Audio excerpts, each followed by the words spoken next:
Pemirsa, terdapat tempat nongkrong lesehan yang unik di pinggir jalan dengan pemandangan persawahan. COD Kopi, nama usahanya. Berlokasi di Desa U2 Karyadadi, Kecamatan Purwodadi, Kabupaten Musirawas.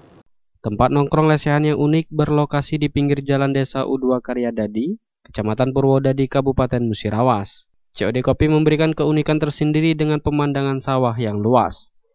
Pengunjung dapat menikmati kopi dan cemilan bakso bakar sambil duduk bersantai di tikar lesehan yang terletak langsung di tepi, bermodal motor tua yang diubah menjadi tempat berjualan.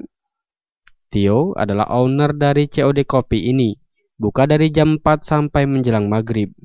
Wawan, salah satu pengunjung, mengatakan tempatnya yang sejuk, asik, dan enak dibuat nongkrong. Dari Bamasko. Oke, kesini nih ngapain ini? Ngopi. Biasa. Nongkrong ya. Gimana perasaannya tempat ini? Ya, sejuk mas. Fresh, sejuk. Sejuk ya. Kesini ini udah berapa kali mas? Lah, udah nggak kehitung mas. Udah banyak. Berarti sudah banyak ya? Ya. Termasuk pelanggan di sini ya? Iya.